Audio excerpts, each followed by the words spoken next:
Y'all did not put the right coach or team around her. She's been lied to, man. This is bull crap. This is trash.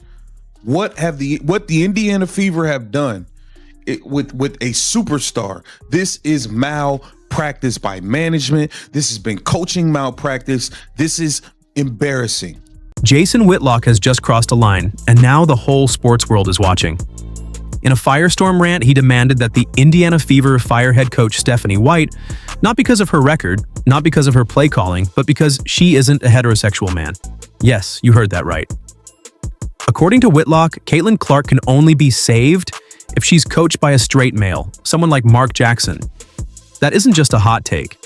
That's a direct shot at the WNBA's identity, culture, and progress. It's not about Clark's turnovers. It's not about the Fever's win-loss record. This is about Whitlock pushing a dangerous narrative that queer women don't belong in leadership, and that Caitlin Clark, the league's brightest new star, is being held back not by basketball, but by lesbian culture. This is no longer about sports.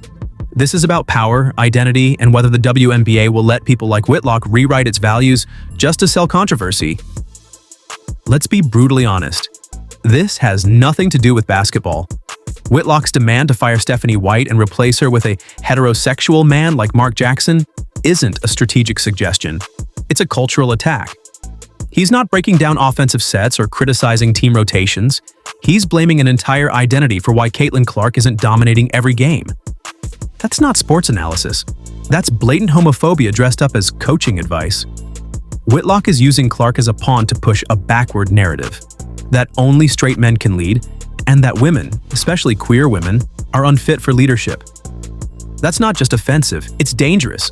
It undermines every woman, every LGBTQ+ coach, and every player who's ever stepped up in this league. And worse, it sends a message to young fans. If you're not a straight man, you don't belong in power. Stephanie White isn't some unqualified placeholder. She's a proven leader. She's coached in both the NCAA and WNBA. She's earned Coach of the Year, and she's led teams to the playoffs. When the Fever brought her in, they weren't hiring someone based on her identity, they hired a winner. Yet Whitlock reduces all of that to her orientation and relationship. He didn't talk about her strategy, her leadership in developing rookies, or her ability to navigate one of the most media-hyped rookie seasons in league history. Instead, he focused on who she loves. That's not coaching critique. That's bigotry. And if we start judging coaches based on who they are outside the game, we're not protecting basketball. We're weaponizing identity politics to tear women down. Let's shut this narrative down once and for all. Caitlin Clark is not broken. She doesn't need saving. And she especially doesn't need a straight male coach to come in and show her how to shine. That idea is not only absurd, it's rooted in a stereotype that male leadership is the default setting for success. Whitlock's suggestion isn't about strategy, it's about power dynamics, and his fear of watching women, especially queer women, run a league on their own terms. Yes, Caitlin Clark has had a rough stretch. She's struggled with turnovers. She's learning how to lead a professional offense. She's dealing with defenders who are bigger, faster, stronger, and often more physical than they should be. She's just admitted it, that the coach does not want her to play fast. The coach doesn't want her to play fast. We hired a snake oil salesman. But you know what else she's doing? Drawing millions of eyes to the WNBA, filling arenas, leading her team in assists, and earning the respect of teammates who see her putting in the work. Whitlock's suggestion that a male coach would somehow unlock Clark's true potential completely ignores what she's already doing under Stephanie White. White's system gives Clark room to make mistakes, to evolve, and to learn. That's what any rookie needs, regardless of gender. And let's not forget, Caitlin Clark herself has never criticized her coach, never hinted at discomfort, never implied that White isn't the right leader. The real issue here is Whitlock trying to hijack Clark's rookie season to insert his outdated views on gender and leadership. It's not about helping Clark, it's about using her name to stir a culture war she never signed up for. And that's not just disrespectful, it's manipulative. We have to understand the bigger picture here. Jason Whitlock isn't just critiquing one coach, He's waging a full-on ideological war against the WNBA. He sees the league as a space that doesn't align with his values, a space that celebrates inclusion, queerness, diversity, and women in power. And instead of respecting that, he wants to reshape it into something that looks like the leagues he's more comfortable with: male-dominated, heteronormative, and tightly controlled. His demand to install a straight male coach isn't just about Stephanie White. It's a thinly veiled call to strip power away from women in the league, to marginalize queer voices, and to replace authentic leadership with whatever fits his own definition of order. He's not trying to grow the game, he's trying to dominate the narrative. Let's be real.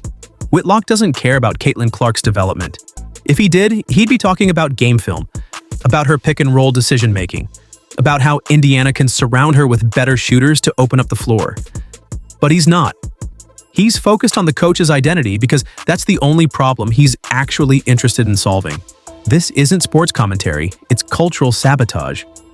And if the WNBA doesn't speak up loudly and clearly, they risk letting someone like Whitlock redefine what success looks like in their league. She wants Clark to play slow. She doesn't want Clark to do her thing.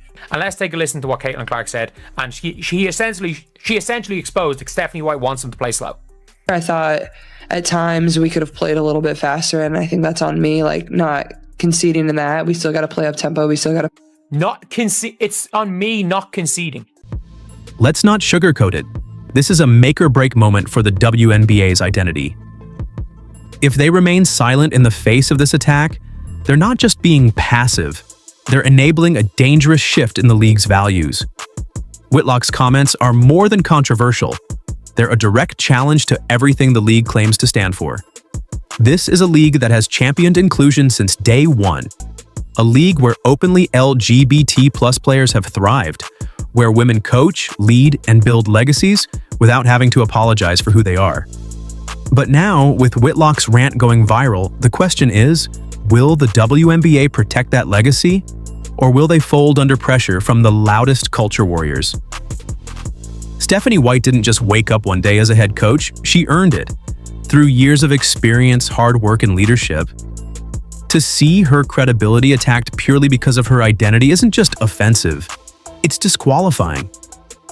If the WNBA tolerates this kind of discourse without consequence, they send a chilling message to every queer player, every female coach, and every young girl watching. You can succeed here, but only if you conform. That's not just disappointing, that's betrayal. Caitlin Clark is already a star, but she cannot be the shield the league hides behind while it lets people like Whitlock erode its soul from the inside. This isn't just about defending one coach. It's about defending the idea that talent, not identity, should be the standard in sports. The Fever should be free to grow under the coach they believe in. Move fast, man. I thought that the Indiana Fever were trying to be that team that runs you off the floor, that hustles. I felt like they were the deepest team. Like, looking at the roster, man, they actually have some players that could run the floor. And I'm just like, dang, bro, it's really crazy to see that they're not really trying to run the floor like I would expect them to. The WNBA should be a place where players can focus on the game, not fend off bigotry and press clips. The line has been drawn. Now the league has to decide which side it's on.